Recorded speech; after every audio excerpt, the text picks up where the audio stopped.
Welcome, everybody, to another exciting episode of Multiplayer, the podcast by gamers for gamers. I am your host, Zach Matscanis, alongside the lover boy himself, Javier Ortiz. I like that title for me. I appreciate that. Once again, I have no idea where that came from. Don't know why I started. Let's stick with it, that. though. I like it. I mean, yeah, I'm just rolling with it. The lover boy, Javier Ortiz. You got to put that on like a business card. Oh, yeah. And people are like, who is this mysterious gentleman? Every lower third of mine will have my name, and just underneath, lover boy. You gotta change your Instagram to lover boy Ortiz or something. I like it. And remember, Multiplayer is all over the place, in your ears and in your face. You can check us out on podcast services everywhere. Pick one, just at random. Type in Multiplayer. Remember, with the ED on the end, and we should pop up. We're also at YouTube at youtube.com/multiplayer, where you can see our ugly mugs. And you can watch this video where it's literally just me and Hav. In a another lonely episode. It's the way it should be. It's the OG style. Yep. Classic. Because we have discovered that Kahan is the problem. And... yeah, he really is. So unprofessional. Just the worst. Exactly. And before we get into things, a couple quick kadoos. I like that, though. A couple quick kadoos. All right, a couple quick kadoos then. So, first off, subscribe on just about everything. Leave us like iTunes reviews; those help us out. Check out our Instagram at Go Multiplayer, where cat photos. We got cat photos. We got, I've been trying to take photos of different things I've been getting. I like the 13 collector's edition. I took some funny pictures of with my cat. Yeah, those are good. I liked it. Yeah, I'm trying to do like some really nice photos with like clean backdrops and stuff, and then I get some stupid cat photos too. I'm also going to be putting up some photos of what we're going to talk about today, which is like the PS5 that I have, as well as the little Game & Watch that I got. So stay tuned for pics like that. But yeah, check all that out. We've been trying to put a lot of work in there. So I can put a picture of the place where my PS5 will go once I get one, eventually, someday. Just like an empty spot collecting dust. Yep. It's like, and you crying in the background. This is where it's going to go someday, eventually. Last Kadoo, I wanted to go over real quick. Hav, I don't know if you listened to last week's episode, but I got some I got some funny feedback from people thinking that you and Joe had COVID. Oh, really? Yeah, they're like, "Is Hav and Joe okay?" Like, what do you mean? It's like, they got COVID, right? You said that they're quarantined at home. I said no, they got butt cooties. They're basically the same thing. Yeah, so for anybody out there, no, that's not, butt cooties isn't like lingo for. Yeah, no, I'm good. I'm good. I was just I was camping. That's all it was. Yeah, it's quite the opposite of being sick. Yeah, I'm fine. No worries. My butt is okay, and I am clean. Yep. Same thing with Joe. No COVID there, as far as I'm aware. That guy is still filled with butt cooties, though. So he's gross. Until he's back, he's gonna have booty cooties. So. I like that more than butt booty cooties. Yeah, booty cooties. Yeah, I like that. Yeah, so just wanted to clear the air there. Make sure everybody knows. Yeah, we're safe. These men are safe. They're healthy. All good. And Hav is back from the hospital with a rampant case of booty cooties. Yes, he got the vaccine. It's something you're born with sometimes, All right, let's get into a podcast show about video games. Yeah, I don't know. Have you ever heard of those things? Nope. It's the first time. Great. This is going to be a good show then. So, a couple things I wanted to kind of talk about this week. Obviously, new consoles have been coming out. The PS5, the Xbox Series X, which nobody wants to talk about, and a little Game & Watch boy. So, I wanted to kind of just sort of talk about these things today, because obviously that's sort of the big news for the video game world is new consoles are out and things are happening. It's the next gen. The future, it's the future is here. where the future is now. Yeah. Hav, and you don't have it. Nope, I'm stuck in the past, and I will be for quite a while. Yeah. So a couple things here. If you are part of our Instagram, you've seen pictures of my PS5 box next to my cat. I'm gonna actually, if I have the time today or some point this week, I'm gonna take some nice, just fun pictures of the PS5, out of the box. And I was actually gonna do an unboxing video, and I couldn't find my stupid little like phone stand, and I didn't have my camera here. A buddy had it, so I was just like, well, I guess I'm not doing an unboxing video. So sorry, everyone. A head holder thing for the camera put on your face, and just there you go.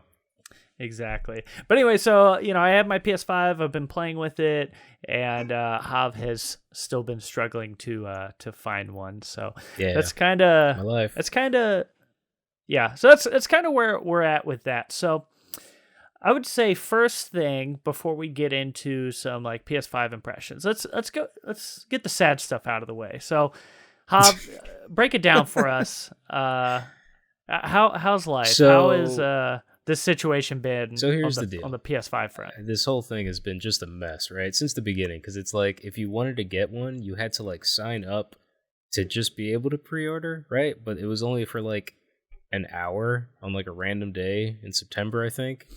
It was something really weird. And so like, it was at an unfortunate time where I couldn't do it. And so this past week, when I on Twitter, I have the IGN deals. I follow them, which is a really good Twitter account for people who are interested in like, collecting or buying video games and stuff. Like they always tell you when good sales are happening at like Best Buy or Target or, all over the place. And I specifically follow them just for PS5 updates, right? And so I was also like, I had my computer open on Target, Walmart, Best Buy, and Amazon. I had all 4 websites up, just like ready. And specifically, the Walmart one was the hardest to swallow because it was like, it happened, 9,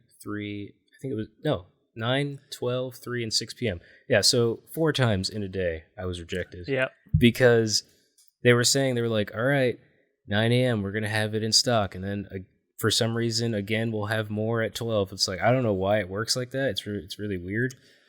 Well, they were trying to basically, so they had like a massive amount of stock that they broke into chunks. So they literally held stuff back so that people at different times of the day can attempt to get it. Right. Yeah, I get that. But at the same time, it's like, because your website's going to crash 4 different times and you know it. And that's what happened. Yeah. 4 different times. And this was just Walmart. It happened with Target as well and Amazon, where I literally refresh. Like I'm at like 11:59 a.m. I'm refreshing, waiting. And I see it and it's like, all right, in stock. I'm like, awesome. Add it to cart. And then when I go to my cart, it's like, I can't. There's lots of errors. And I'm like, what? No. And so I had to I hit refresh like at least 100 times in like 2 minutes because it wouldn't let me go to my cart to purchase it. And then eventually when I got to my cart and it says it's in my cart and it's like, all right, $4.99, here you go, enter your cart information. Yeah.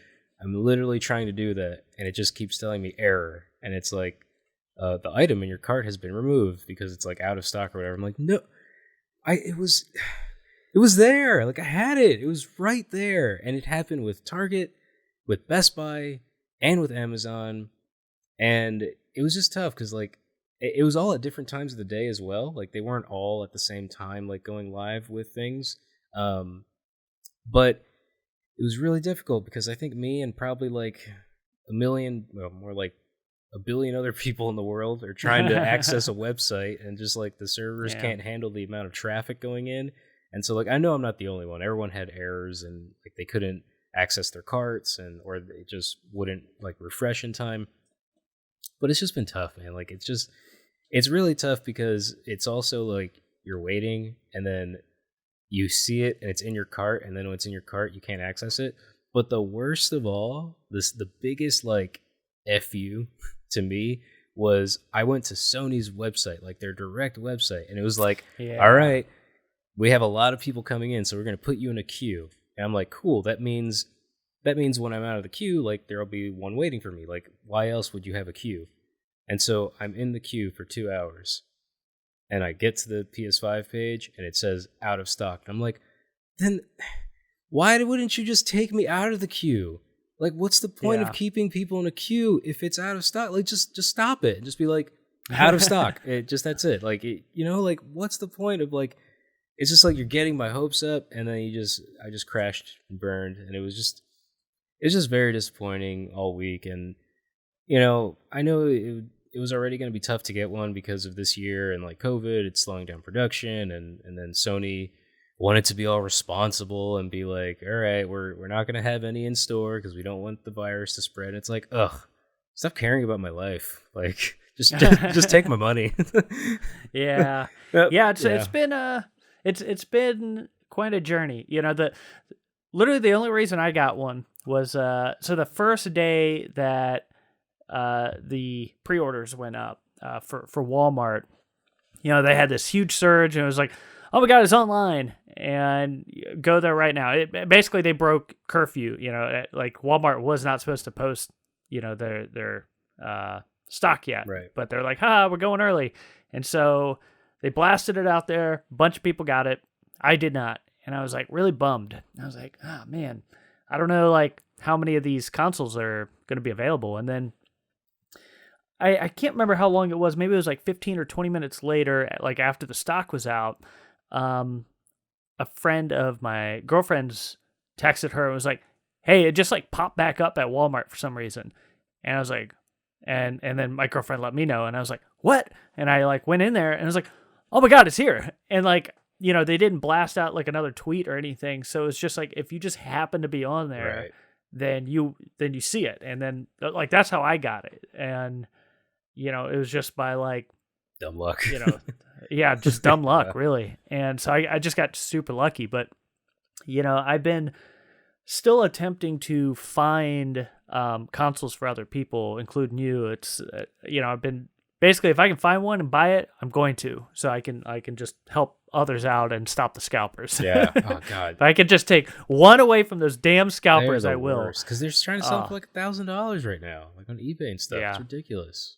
Yeah. So so I basically I've been just dealing with the same stuff, the stupid PlayStation queue, things like Walmart crashing. Yeah. It's just been tough. And it's like, so I've kind of been thinking about like, how could this be better? Like how could they fix this, it's not even a supply problem. It's just like it's like a server and communication problem.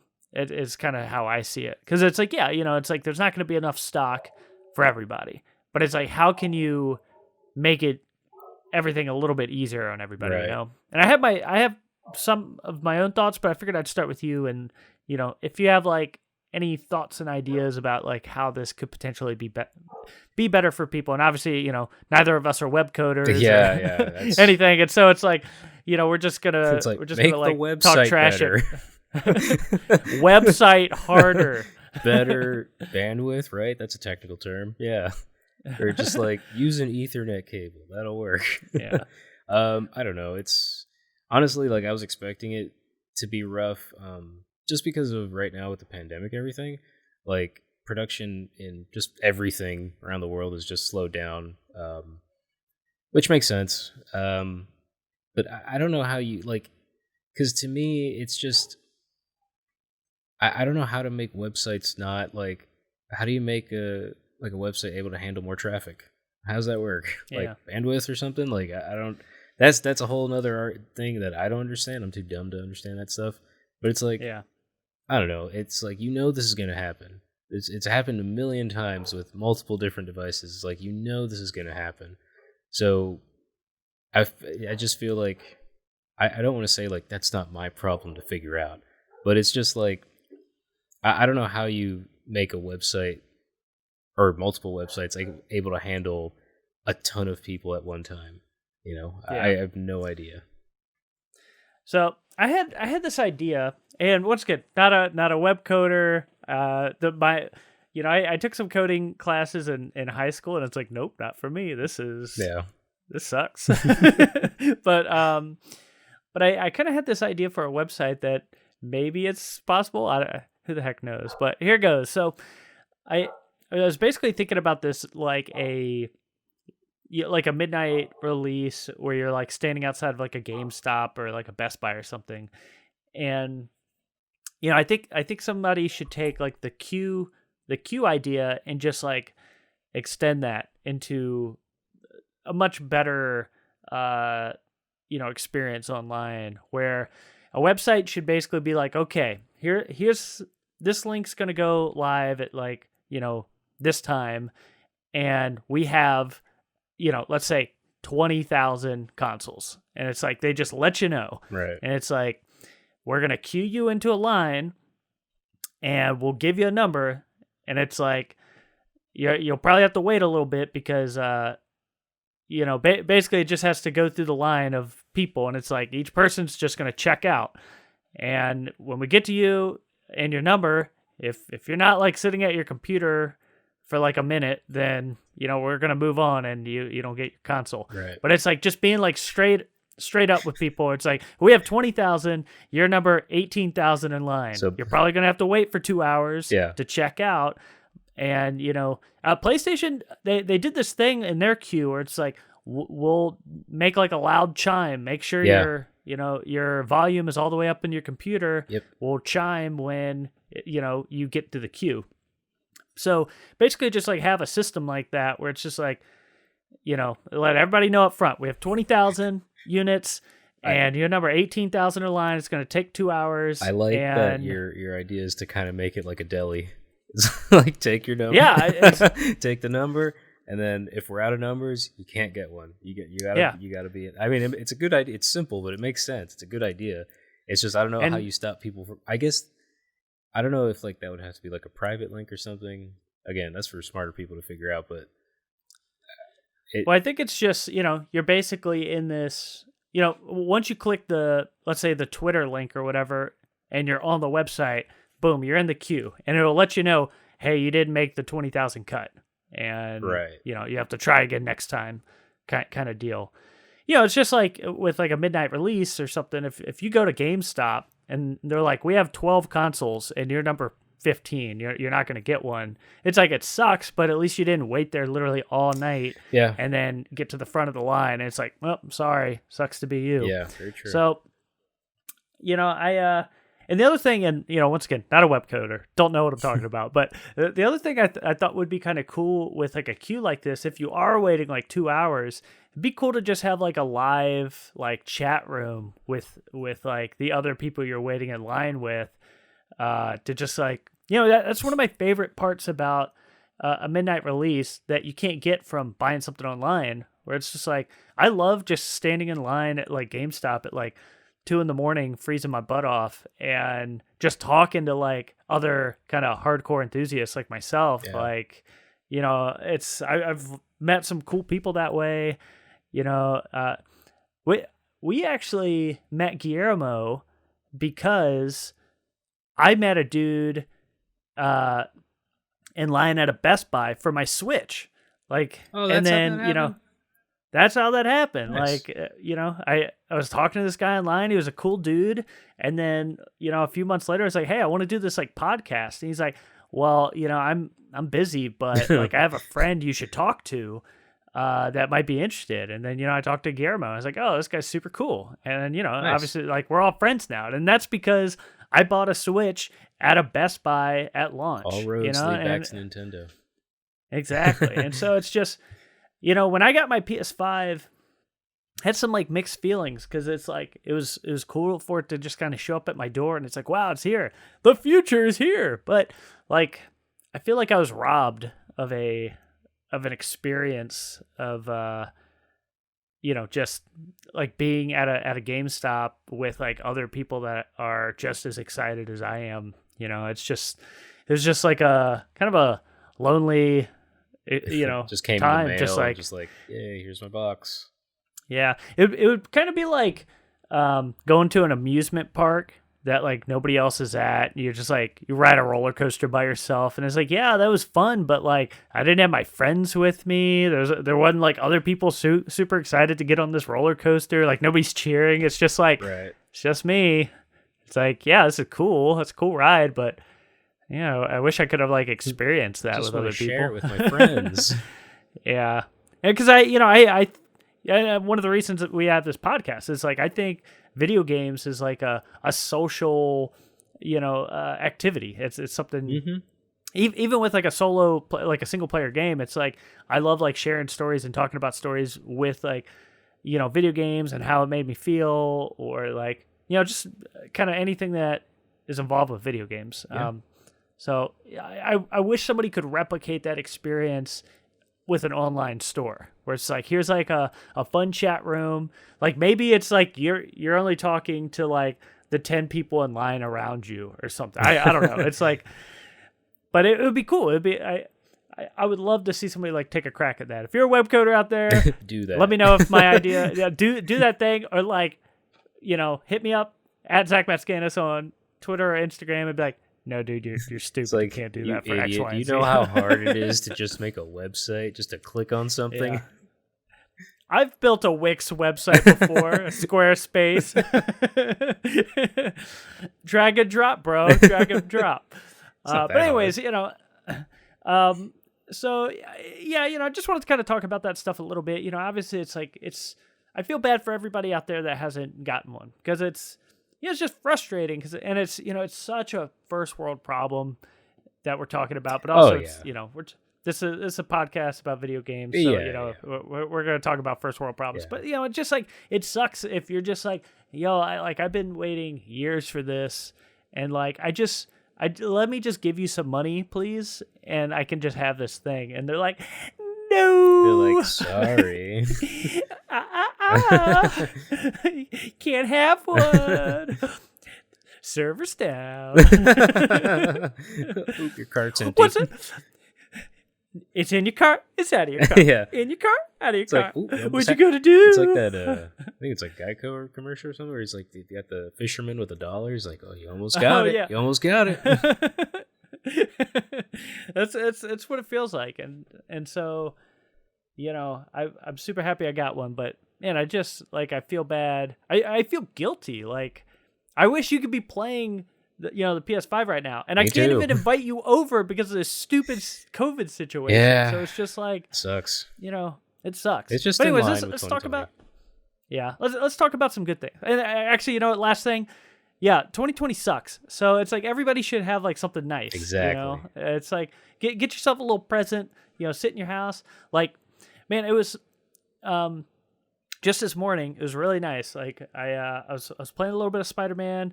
My girlfriend came in the room, and I was like, I know you don't play video games, but like just swing around for a second as Spider-Man. And it's like, it was really fun just like watching her kind of swing around, and she's like, whoa, it's kind of like,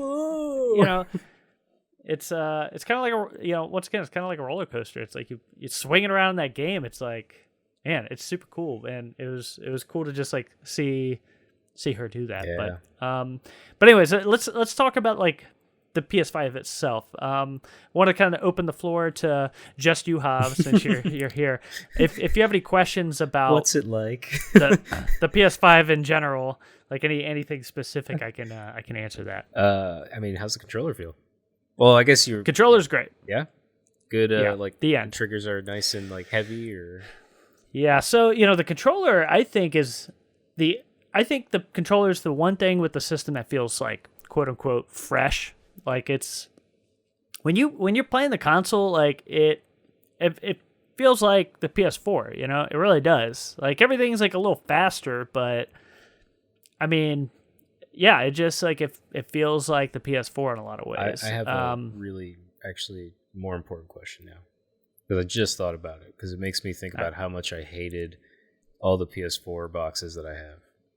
Is the box? No! Hang on, I already know that. Okay, I know the question. Those stupid flaps are still on the box. Those stupid flaps are still there. Yeah, it sucks. So, for anybody that doesn't know or like doesn't care about boxes, or hasn't opened a Sony box in a few years.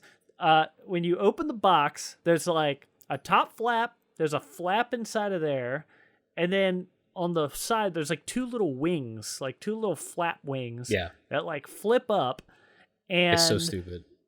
They're so stupid because you can easily like rip your console coming out of that box. I was listening to another podcast where a guy said that exact same thing. He's like, I was pulling my PS5 out of the box and it got caught on the wings and it tore my box in half. And I was like, well, I guess I don't have this box anymore. I was like, dude, I would freak out if that happened. You can see my room behind me if you're on YouTube. It's like, I'm a box freak. I love boxes. Yeah. You know, I have my PS5 box on the floor right behind me and I love it. Although it came with a tear in it at the top, and I'm pretty pissed about that. That's not but good.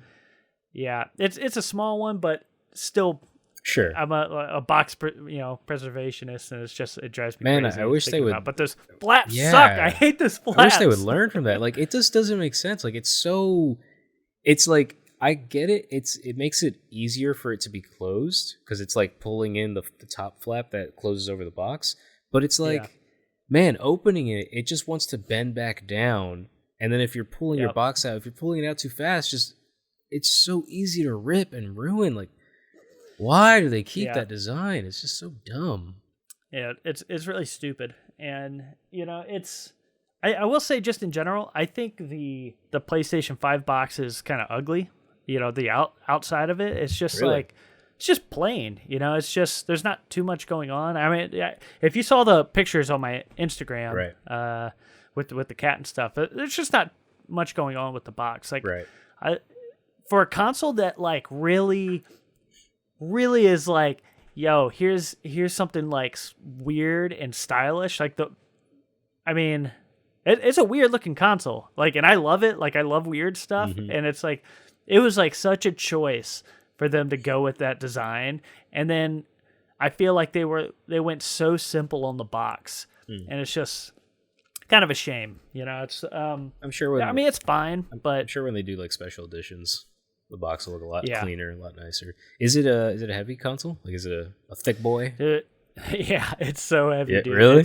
I tried to just hold the box by the little lunchbox handle at the top and like take a selfie, and I was struggling. Like, wow. I was like, you know, just because, you know, I'm trying to like hold it like a muscle man or something. Right. And it's just like, the box is huge, one thing, so I had to like have the phone super far away, and then it's just like, I was like, I got to put this on a table and take a picture because I can't do this. You got the disc one, and right? I got the disc edition. Yeah. I'm still not convinced the discless one exists. I heard a story that somebody bought a discless version and there was a disc version in the box. Oh, really? Yeah. That's wild. Yeah. I also saw a picture today on Reddit of a guy who bought the controller. It came in his box, had two triangles. Like, it was missing the X button. It had a triangle button, but the triangle was pointing down. Maybe like because of like the pandemic, everything. Maybe like production. There's a bunch of like production issues where like things are getting boxed differently, or, you know, like the triangles are in the wrong buttons and stuff. Are the is the console itself, like, does it feel like sleek, like kind of plasticky, like sleek plastic? Yeah, it's definitely pretty plasticky. Like the like kind of white wings are pretty, like, it's all like a hard plastic. It, you know, none of it feels cheap, and obviously the console itself weighs like 1,000 pounds, so it's like, it feels like it's, you know, legit. Like, it doesn't feel, you know, too cheap, but I mean, it just it has a little bit of a plastic feel just because of the wings on the outside, like that weird clamshell, you know, the white wings that they kind of went with. Now, how about when you turn it on? Because this has always been like kind of a PlayStation staple. Whenever the console turns on, it's like I don't want to say like an orchestra, but there's that. Oh, it's an orchestra. Yeah. Yeah, they definitely had, like, it's like that classy, like, orchestra sound. But like, yeah, is it better than the PS4 one? Like, is it the same? Like, because I think still for me, like, the first one is still the best. Like, that sound is just like engraved in my brain. Yeah. Of like playing Crash Bandicoot or something, and it's just, I always loved the original sound of the PlayStation turning on, and the PS4 one's like, meh, it's okay. But but definitely not as emphatic as the first one. I just want to know if this one's any different. You know, it must have been underwhelming because I didn't really think about it when I turned on the console. Oh yeah. So yeah, I guess I'll have to go back and listen again. Yeah, because I always thought that was really interesting. Like that was always my favorite thing about the original PlayStation. Like turning it on, that I can't even. It's weird. Like I know it in my head, but I can't make the sound. It's weird. Yeah. But I'm a big fan of the PS3's intro chime. Oh yeah. I thought that was a really good one. Yeah. Yeah, those chimes are great. Yeah, no, I guess I need to go back and listen. It's a good question. Yeah, because I loved when the PS4. There's one of the themes is like I think it was PlayStation's like 20th anniversary. I think it was where it makes it all white and little PlayStation logos, but it also has the intro chime when you go to your home screen, which I loved. Like it's one of my favorites. It's just that theme is just so bright white, it's blinding sometimes. But but it has that chime, and I absolutely loved it. So yeah, take a listen to that PS5 one. Yeah, and speaking of chimes, this kind of gets into what I wanted to talk about next with like games. Is so the Astrobot game that is free with the console Astro's Playroom. I think it's like a cool little game. It definitely feels like something Nintendo made. It's like kind of cute and colorful, but like, you know, the stages are a lot of fun. It's just kind of a chill experience, but they really like pack the like Sony history in there. And like, you know, all the collectibles are like the consoles and different games and all sorts of silly stuff. And as you're going through the game, like you hear the different chimes of like different systems. That's cool. Which is pretty cool. Like when you're like collecting the consoles and stuff. So you'll definitely get hit with some nostalgia playing that game once you finally get your PS5. It's such a good free game for the system. And kind of going back to the controller itself, that game really like makes use of the controller, and it just like feels good to play. Basically, like with the haptic feedback, you could do a ton with that controller, and that game kind of does it all. Nice. From like the adaptive triggers that, you know, they kind of will lock up on you, or like they'll be harder to push depending on what you're doing. Like you get like a bow and arrow in that game that, you know, it'll basically create tension on the shoulder buttons. Nice. Which is pretty cool. And with literally every step you take, you can feel like, because, you know, you got like little tiny metal legs, so it's just like ching ching ching ching ching ching, and you can feel that in like the pinkies of your hands. Nice, that's awesome. Yeah, so it's great. Like that game, super cute, super fun to play. I've really been enjoying it. I'm probably about halfway through that game. I've just kind of been taking my time with it, and yeah, what you can do with the controller is pretty cool. Although it does some stuff where, like, I understand that game's just kind of there to show you the controller, but I've never been a motion control guy. So once you get into that stuff, I'm like, can I get past this now, please? Right. I just want to use the joystick. I was actually going to ask you if what you've played so far if it's had a good representation of the haptic feedback, but also the 3D audio with the headphones. Like if that's all been really nice. Yeah, I mean everything has kind of felt good and has sounded good. I've been using a pair of Hyperkins that are supposed to be 7.1, but when I put it in 7.1 mode, everything sounds muddy for some reason. And if I put it in stereo, everything sounds way better. So I don't know what's going on there. I want to try the Pulse 3D headphones. Yeah, I was going to say, are they not working or? No, but they're just dead. That's right. I need to send them back, and I tried to call PlayStation. They're like, we're experiencing very high call volumes, so we'll put you in goodbye. a queue. And it's just like, what? So I have to figure out how to get in touch with them and return those, because I bought them from PlayStation directly. Lots of production issues, man. That's crazy. Yeah, well, I think it's just this year has just been weird. Yeah, I'm sure everything's been rushed. But I wonder if next year they'll have like a slim version, like you know what I mean? Like every console always has that slim version. Like if that'll come out like sooner rather than later. Yeah, we'll see. I mean, we will see. Yeah. But there's definitely like, you know, a lot of people saying it's like way too big. It fits just fine in my cabinet, so I'm not complaining, but I know some people think it's too big. So maybe in like, probably not next year. They'll probably want to burn through what they're manufacturing, but maybe the year after or something. Right. Would be my guess.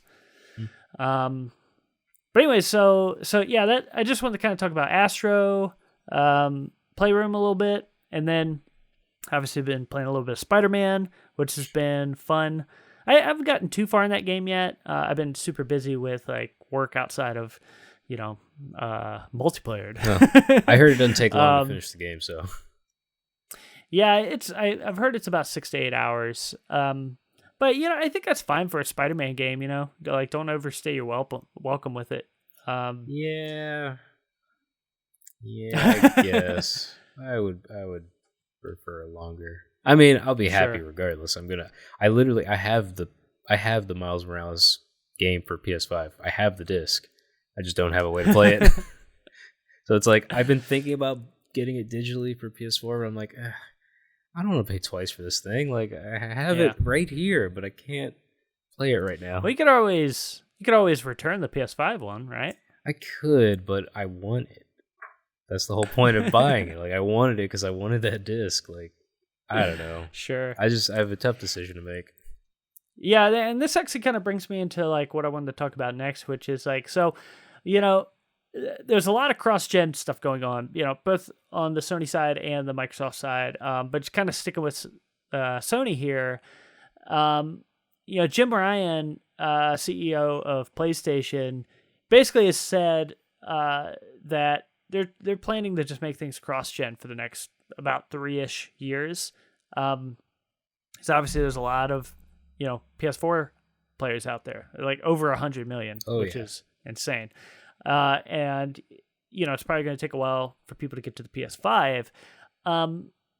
So it kind of puts things in a weird position, I think, where it's like, the cross-gen thing, it's like, it's good for those people out there that don't have a PS5, but at the same time, it's like, I feel like me personally, like you're basically holding back the PS5 and the, people making use of things like the SSD, making more use of like the controller, and like the haptic feedback there.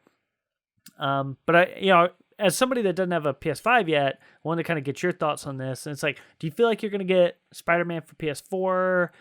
Do you feel like, let's say, things are not good and you don't get one for 6 months, the PS5, will you just be like, screw it, I'll just start playing some games on my PS4 while I wait? Like how do you feel about all this? I mean, it's tough, right? Because I think they also confirmed that the next Horizon Zero Dawn game is going to be PS4 on PS4 as well, I think. Yeah. And if I had to put money on it, I would say the next God of War will be as well. Yeah, it's tough. Maybe they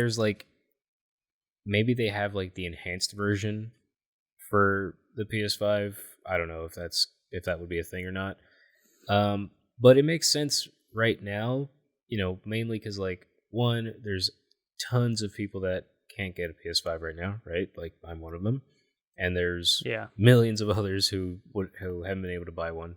Not like it's our fault. We've been trying. It's just very difficult right now. But it's all, so it's like you can't just abandon that player base, right? Because like that's completely unfair, and you don't want to leave out like. Plus, how many systems have they sold? Like over 100 million. Yeah, so that's 100 million people with devices that you can still utilize because the Pro version is only what, like how old's when the Pro version came out? Like 4 years ago. 3, I think. 3 years ago. Let me double check while you're talking. But like relatively new-ish, right? So it's still a good piece of hardware that functions perfectly fine. So it makes sense that you don't abandon that install base right now. And I get the talk about like it being kind of tough for developers because it's like, well, we want to utilize all this new stuff, the new tech that you have, but we can't. I don't know how that works for game development, to be honest. Like if it's like with the haptic feedback and all that stuff, like programming that into the game, like how difficult that is to do if if you're trying to do like two versions, right? Like kind of a scaled down version for PS4 and then the best version for PS5. Not sure how that workflow works, but I mean, it's still like, I feel like that might be more of a problem for like first party. I don't think third party would really care that. Well, not that they wouldn't care, but it's like, I don't know if they'd be utilizing those features as much as like Santa Monica Studios would or Sony Interactive. But it's going to take a few years because one, nobody can get one. Two, production is slow because of the pandemic, and we don't know when it's going to be able to pick back up to like regular workflow again. So I feel like everything's kind of still up in the air. Like in motion, it's kind of tough to make these decisions because of the way the world is right now. But I mean, they better not abandon the PS4 player base because it's like, you got 100 million people with these devices, and some people, they wait to the very end to pick up the next gen. So it's like, I don't know. And plus, like, how does that work for digital downloads, right? So like if you download a game digitally, like let's say it's the next God of War game, right? If I download it digitally on my PS4, is that version different than if I download it on the PS5? Like, isn't it the same PSN store? Would it be a different PSN store? Yeah, it's the same. It's the same game, same store and everything. You basically just buy the PS4 version, right? And then it just transfers to your PS5 whenever you get it. So like, when you have the PS5, and let's say I downloaded the God of War sequel on my PS4 and I move it to my PS5, is it going to be the PS4 version? Is it not going to be the PS5 version? No, it should just like upgrade to the PS5 right, version. That's what it should do. So if that's the case, then maybe you don't necessarily have to worry about, a first-party developer utilizing all your special new features, because it's like, well, digital's the future. We know that. So if people are, and maybe if people even buy the disc, maybe they can redeem it somehow for the upgraded digital version. I don't know how that would work. That's for more important people to decide that. Sure. But it makes sense not to, like, it really makes sense not to abandon the 100 million player base that you've established over the past, like, God, it feels like 10 years. Like 7 years, I think, or 6 years. Yeah. By the way, the PS4 Pro came out in November 2016. Okay, so yeah, like 4 years ago. So yeah, it's still a relatively new piece of hardware. Like my Pro works perfectly fine. Like I've been playing, like when I play God of War, I push up all the video specs as much as possible. Runs perfectly fine. Ghost of Tsushima, same thing, and that's a newer game. So yeah, I mean, I'm. It just comes down to me whether or not I want to save like the PS5 game experiences for PS5. But I mean, I don't know if I necessarily have to, because they still haven't dedicated really any PS5 only games. You know what I mean? Like, I think all the games on PS5 right now are available on PS4, except for like the Astro game. Not Demon Souls. Okay, so Demon Souls, but that's a remake, right? Like, that's not necessarily a new game. Yeah, I mean, I think they've have added a bunch to it, but yeah, I mean, it's technically a remake. But yeah, Demon Souls isn't on PS4. However, something pretty interesting. I was just testing out the crossplay kind of stuff, and I was streaming PS5 games on my PS4. Which I thought was kind of funny. So I was basically playing my PS5 on my PS4 with my PS4 controller. So strange. Yeah, I've noticed that. It's kind of funny. I noticed that on my PS4. Like the other day when I turned it on, I saw like a new like tile, and it said PS5 on it. And yeah, I just wonder why would you want to do that? It's like, for instance, I mean, I have a game room, so it's a little different for me. But like, if your PS5's in one room and your PS4's in another room, and for some reason you're getting kicked out of your PS5 room, then you could still play your PS5 game on your PS4. So that's kind of like how I'm seeing it. Does it stream well? But yeah. I mean, I have pretty fast internet, so nice. like there's like a little bit of latency, but if you're just playing like a single player game, you're probably fine. And it was like looking okay. I think the stream was coming through as 1080. Okay. And I was on like, my 4K 75-inch TV, and it was like, it looked good. It definitely didn't look as crisp, but it's, if you needed to do that, you could. I don't recommend it if you don't have to, but yeah, I just thought it was like a silly idea. Like, I mean, I guess it's good to have more than less. I just thought it was like, well, who's this for? Yeah. Yeah. And, it's something I might do just depending on how I'm feeling come Christmas. If I go and visit my family, I might take my PS4 or my laptop and stream my PS5 games on there. I haven't decided because the PS5 is freaking huge, and it's like I don't think I'll be able to take it with me. Separate suitcase for it. Yeah, seriously, I was thinking about it. I was like, well, I guess I could put it in a backpack by itself, but it just seems like a lot of work. So I might just stream something if I'm feeling desperate, but I might just take the Switch. No wrong with that. But anyways, we've been kind of going a little long on this, but just wanted to kind of talk through some of that stuff. Obviously.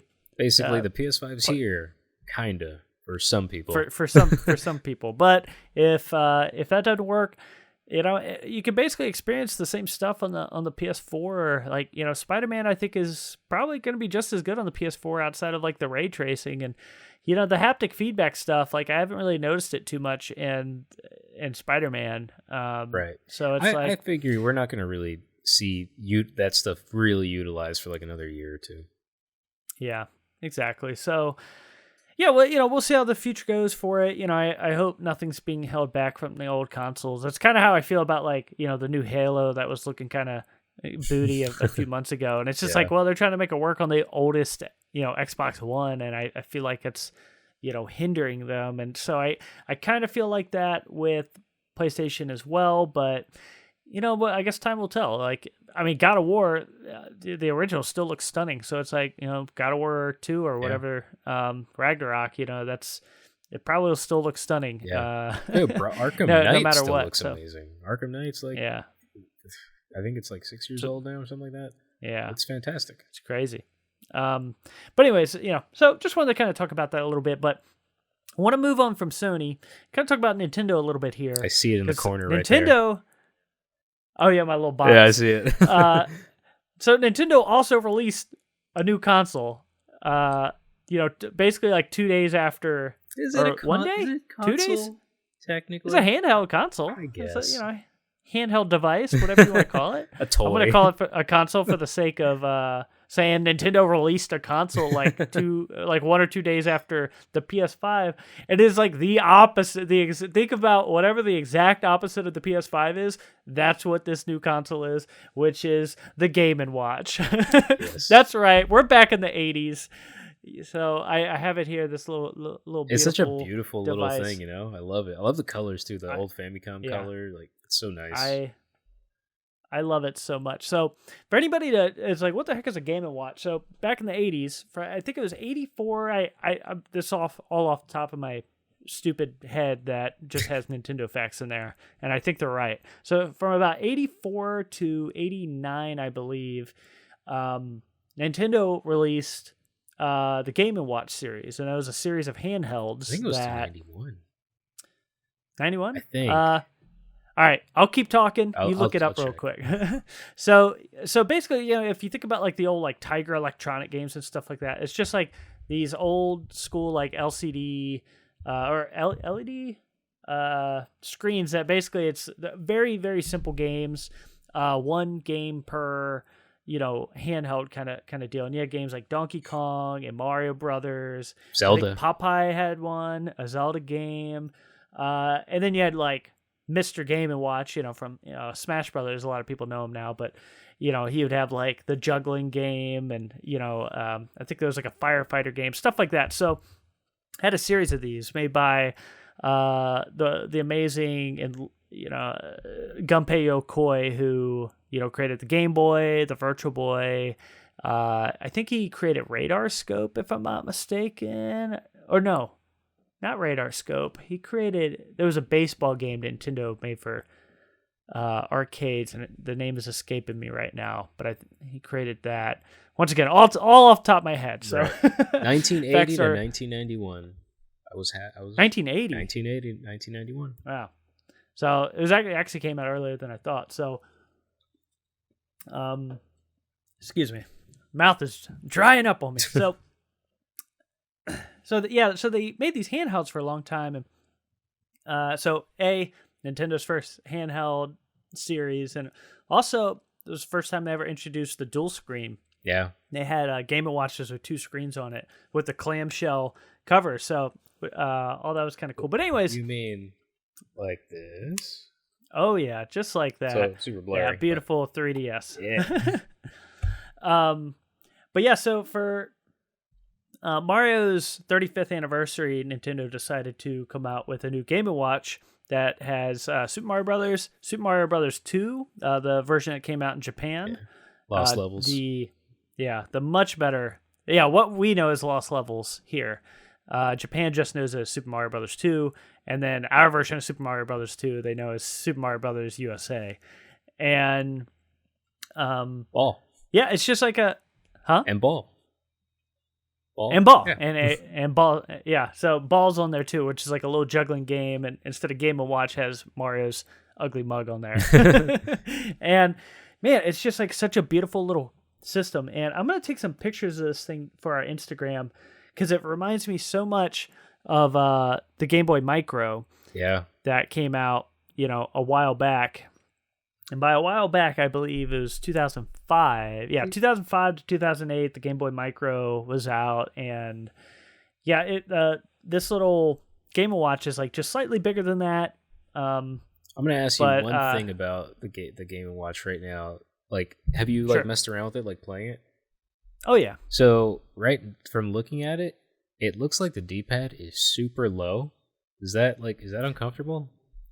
No, it's on the same level as like the buttons, so it's right. It's totally fine. It just seems really it definitely low. it feels okay to me because the way I kind of hold this thing, right? It fits my big old fat sausage fingers pretty well. I will say like the D-pad's like slightly smaller than what you would find on like an NES controller or something, so it took me just a second to get used to it. I felt like my fat sausage thumb was just all over the place. But, after about 5 minutes, I was like, oh, okay, this feels great again. Probably the best D-pad Nintendo has come out with in a minute. Yeah, I miss the D-pad. Because I know they're not doing D-pads much anymore, and it's a shame. But, it feels good. It looks beautiful. The screen is beautiful and bright. The speaker on it is surprisingly loud. It's just like this microscopic little hole for the speaker, but like it really pumps out some serious noise. Nice. And it's just like a fun little console. Like it's beautiful, and you could tell they put a lot of love and attention into it. Like if you're looking at like the time on it, depending on the day and what's going on, there's just like I gotta power it on, but it just has like, you probably can't even see it on. It's terrible podcasting, but it just does like cute little things, animations. Yeah, and you can kind of change the background. I heard there were like 35 secrets inside of it. Yeah, obviously I haven't seen all the secrets, but it's just super cute. It's like little Yoshis running around the screen and all sorts of stuff. That's actually very like. I don't want to say like it's important, but that's really impressive because Yoshi wasn't in the old like Super Mario Brothers. He wasn't in the original game. He wasn't in the Super Mario Brothers 2. Like he wasn't introduced for a while. So that's interesting because that means they would have to build assets for this thing. Well, I think it was already built for Super Mario Maker. So that's right. So maybe it is like a version of Super Mario Maker they're using in there. Yeah, potentially. Yeah. If I had to guess, like, yeah, that might be like, they might have just used that engine for some of this stuff. But overall, you could tell they put a lot of love into it. And it's like, for $50, it's like, for somebody like me who's like, I just love collecting, really interesting like video game consoles. Yeah, This is of course. definitely something I'm like, I'm so happy I picked this up. And even the box is beautiful. Like, it's got like a little plastic sleeve that comes out that, Nice. you can kind of keep it in. That is so smart. Keeps the box in Yeah. good shape. There's no stupid flaps that can rip, I'm assuming, when you open it. Yeah, there was like these two pieces of tape on the side that, obviously they do need to close the thing, Yeah. but so I had to take a razor blade to that just to make sure I didn't like bend the plastic or anything. And once you open up the box, it's kind of boring inside, but Can't wait to get mine. I mean, it's beautiful, man. I can't wait for you to get your own and play it. It's on its way. I was also thinking about this, and I didn't look it up, so maybe you can look it up while I'm talking here. But I don't think Super Mario Brothers 2, the Japanese version, I don't think you can play it in its original version in the States. So in Super Mario Brothers All Stars, you have like the enhanced edition where it has like the Super Nintendo like upgrades. Right. But I can't think of a version of Super Mario Brothers 2 Japan that you can play in its original state in the US, because I haven't played it. I've only played the version that comes in All Stars with the new fresh coat of paint. So like the look is different to me, and it's so cool, kind of seeing it in its original form. And I was like playing it last night and thinking about that. I was like, I don't think I've ever seen, like, I don't think I've ever played the original version. It's just like, it's fascinating to play it now, and like the weird little differences with it. So oh wait, Super Mario USA, is that our version of the Lost Levels, or is that the Doki Doki Panic? That's Doki Doki Panic. Okay, never mind. Because I was going to say maybe it's on the Famicom Classic, which I have, but right. But that was technically that's a Japanese import. You know? I don't think there's a way. I can't think of one. Yeah, because that's the first thing I thought of. Did you look it up? Well, yeah, I was looking up. Well, I don't know how you look that up. I don't know what to. I looked up. You say, "Dear Google," you have to write them up. You have to write Google a letter. So dearest Google. I wrote Super Mario 2 Lost Levels, and like, I was thinking Famicom Classic, because you can play that here in the States, but it's not on there. So I don't know. I really don't know. But I do have. If I'm, I was gonna say I have an issue with the Game & Watch hot take. What's that? I love what they did. Right, I love the device. I think it's beautiful. I love the idea of a little Game & Watch. But my issue is, why skimp out on the games? You literally put a Game & Watch game, of all of them, the original Super Mario Brothers, which that's fine, it's classic, and then the Lost Levels, which fine as well. But like, it's the 35th anniversary. Why are you being so cheap? Like, put more on there. Like, put more. Put at least more Game & Watch stuff. You know? Yeah, that would have been cool. Or like, give me Super Mario Brothers 3 on there. I haven't played that in a minute now. Yeah, how about the original trilogy and then some more Game & Watch games? It's Mario's like, it would go hand in hand with like, you just bought Super Mario 3D All Stars. Here's the OG collection on this little cute device, and it's why.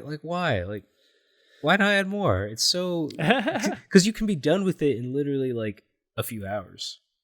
Yeah, and then you're just like, well, now it just looks cool.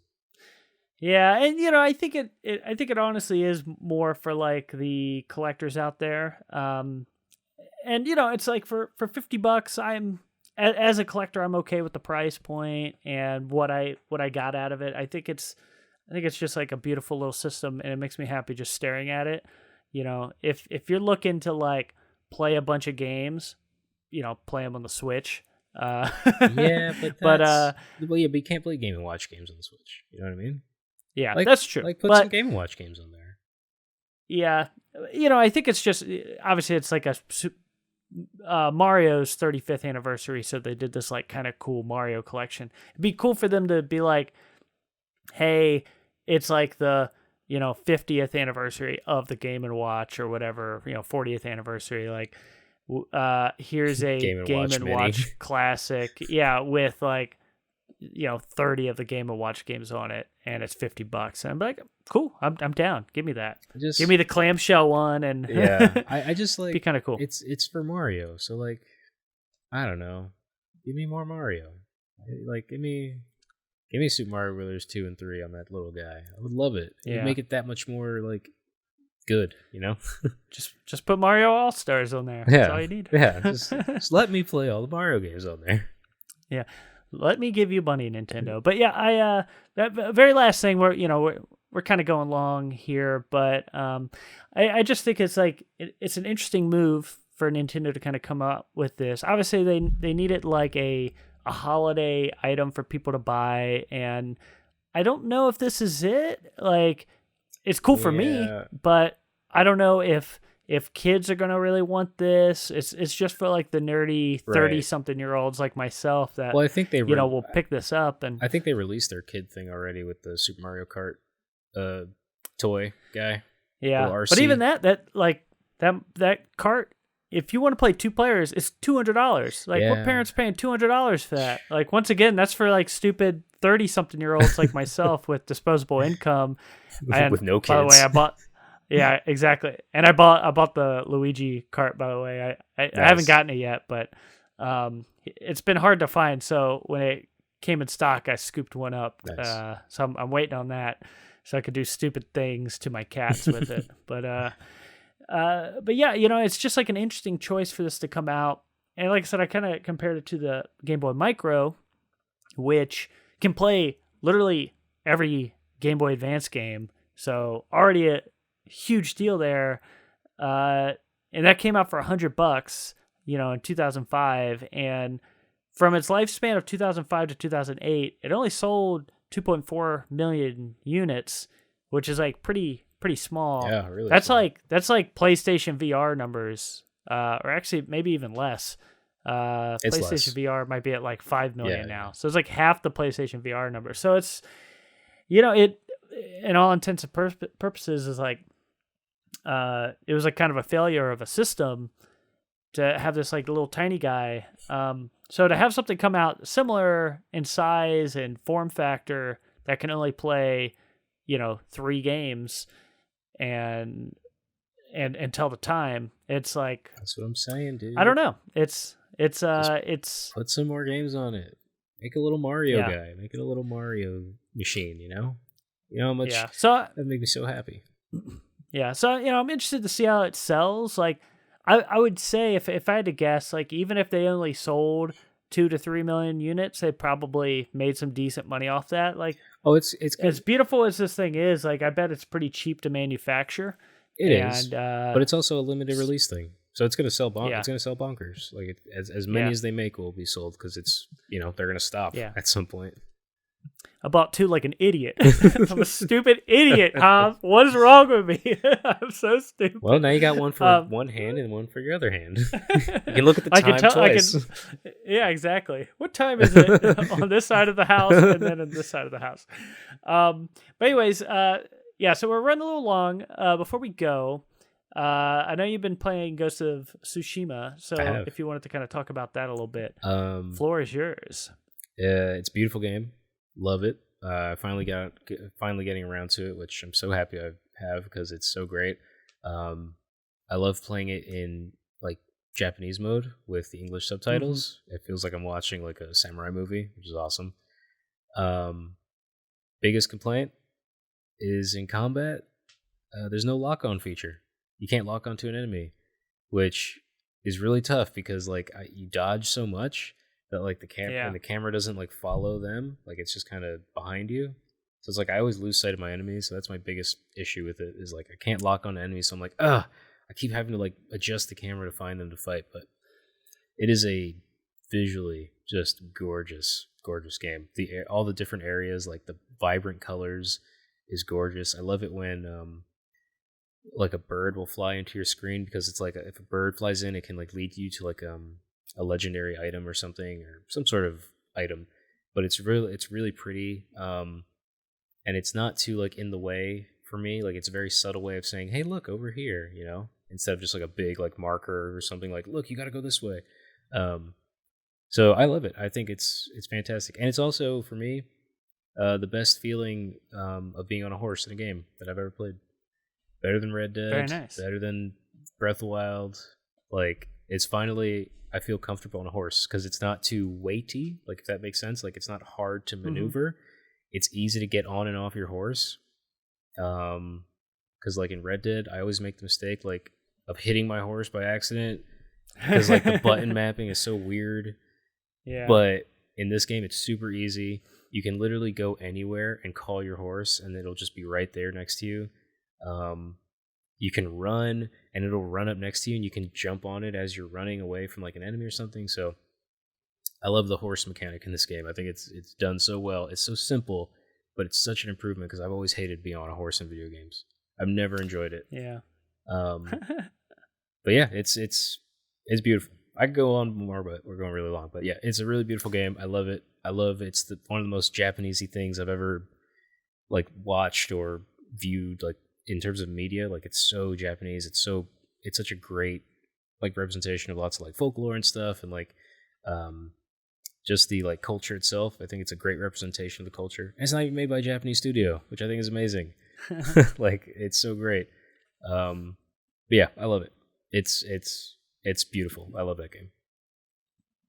Well, nice. Yeah, I can't wait to. I still haven't played it. At this point, I'm just kind of waiting for like a PS5, patch or whatever. That's make it even. Yeah. The double pretty. I can't wait for like once I get the PS5. I've considered not finishing it because I want to transfer my save onto a PS5 because the one thing that's kind of tough right now are load screens. Sometimes it loads for and this is like 20 seconds. Ugh, I gotta wait. Which in reality is not that much, but apparently the PS5 is like instant, so it'd be cool to play it like that. Definitely. Well, cool. Thanks for your impressions there. I'm eventually I'll get to that game. I can't wait to play it. Yeah, it's great. But that is our show, everyone.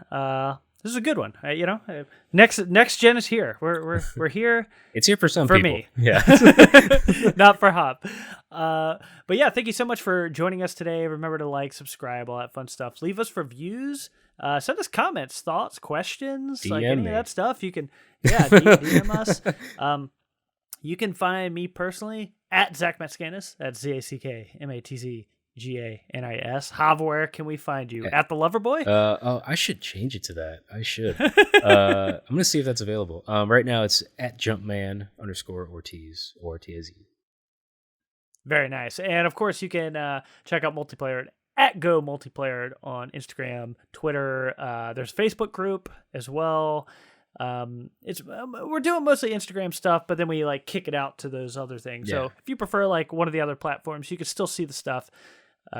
Just check out at Go Multiplayer.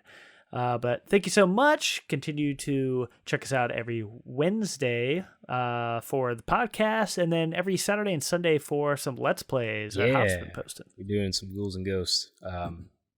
And I haven't decided what our next one's going to be, but we'll see. Cool. And then I think, let me double check. I should have done this. So I think next week will be our last. We'll do an episode next week, and then probably take a week off for Thanksgiving. That's right. Thanksgiving is coming up. Forgot about that. Yeah. So I think next week will be our last one. Then we'll just take like a week off. But anyways, thank you so much, everyone, for sticking around for this nice long episode talking about new consoles. Is here. Yeah. Next gen is here, for some but people. not for Hub. And we will see you next week. Hell yeah. Peace. We love you.